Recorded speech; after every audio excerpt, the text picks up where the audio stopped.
So can I ask you questions, or you can only ask me? Yeah. Go ahead. Now, who do you think? Not that I don't care about the other areas that people are voting in, but just in terms of this division that I would be in. So, who do you think? If you had to vote today, who would you be voting for? Forget me. Don't include me. So, who would you be voting for? Who would you think would be likely candidates? That's a good question. I don't have my little super duper list here, but the people who are always in there, the usual suspects: Kiefer Sutherland, Hugh Laurie. The question is, does that James Spader get in there? This is hilarious. It must be painful for you as a nominee to sit in the audience and watch a guy accept that award year after year as he has, and say, "Who are you people? How do I win this? What's going on? And what's going on?" Well, I would accept. I have to say, and I know this. I've said this a million times to cameras on my way in and out of the Emmys. It really, truly is just an honor to be nominated because, hey, I'm a working class, guy from Boston who started out in the musical theater and ended up going into stand-up comedy, and stand-up comedy led me back to acting. So I've got no complaints.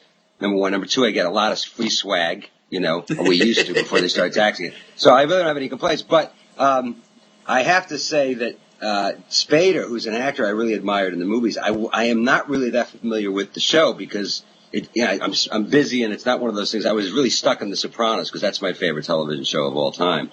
I was just on the Rescue Me comedy tour. We went around the country and performed at 12 different cities to sort of rejuvenate the interest in Rescue Me after we had been off the air for so long.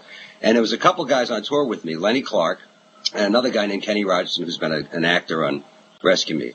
And they could not stop talking about what a great show Boston Legal is. And I said, really? And they said, that's why Spader keeps winning, because it's a fantastic show.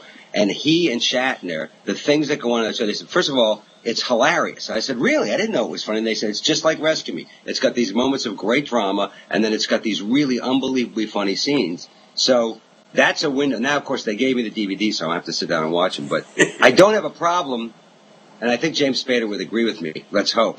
I don't have a problem with James Spader winning. I think, Hugh Laurie, to me, is an actor. I spent a lot of time in England when my career started, and this guy's a comedy genius. He was in Blackadder. I mean, you probably know. A lot of people in America think he's just, Dr. House.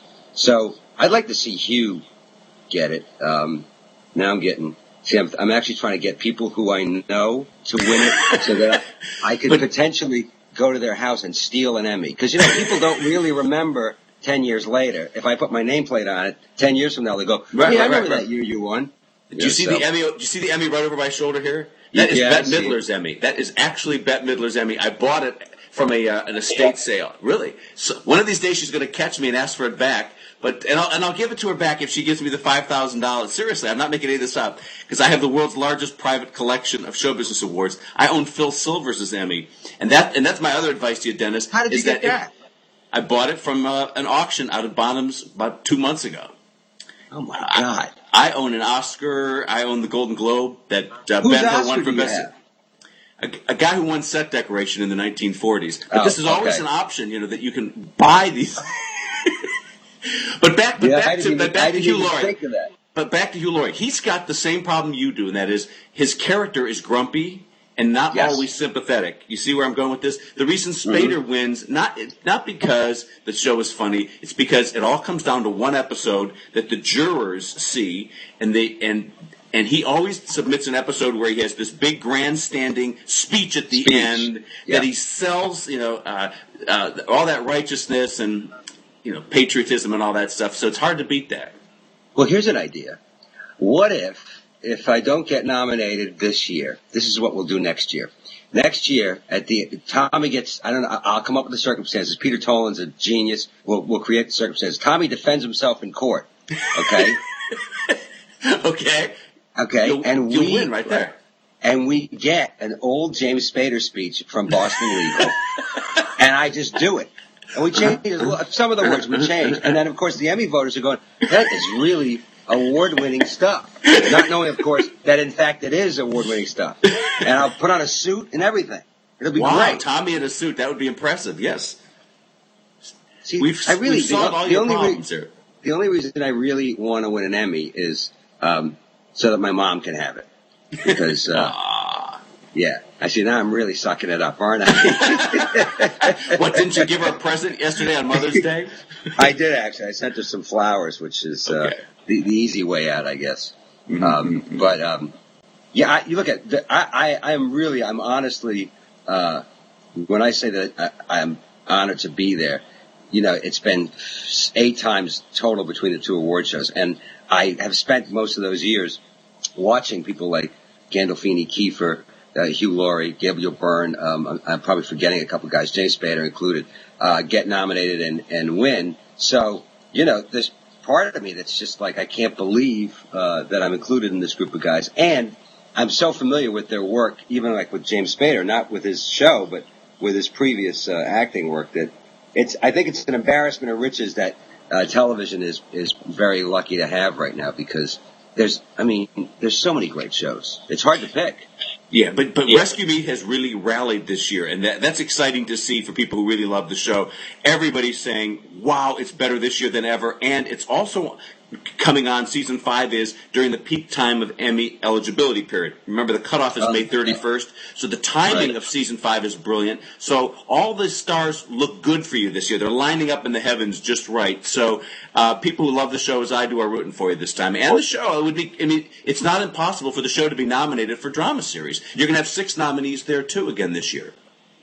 Well, I don't know. I sure hope... Look, at anything we get is good for us because we're a cable show. So, of course, you want the audience to increase, and you want the publicity to help the show. So, we got Charles Durning nominated, I think, for Best Guest Supporting Actor last year. I look at people like Callie Thorne and John Scurdy. Not that I'm not looking at the other members of the cast, but Callie Thorne, especially last week in the episode that was just on, she's done amazing work. Last week was an outstanding episode.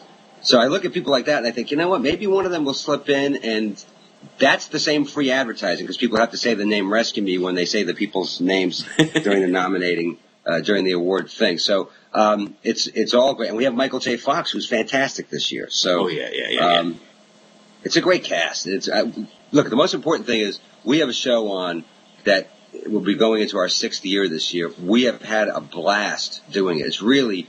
to go to work with these actors and to write these words and see them make them better is great. And so I couldn't have... Is that your phone? That's Willem Dafoe. We heard. You can't shut these off like you can cell phones, I know. I bet you it's Dafoe's agent.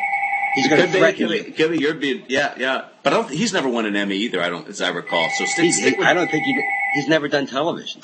That's he's true. One of those guys. He's such a good actor. He's never left film. Yeah. All right, so I'm going to sign off here while we're having this mass communication meltdown. Also, we're hitting the 20-minute limit to this. I'm going to chop this up into 2 10-minute bites. So good luck, Dennis, and thanks for chatting with us.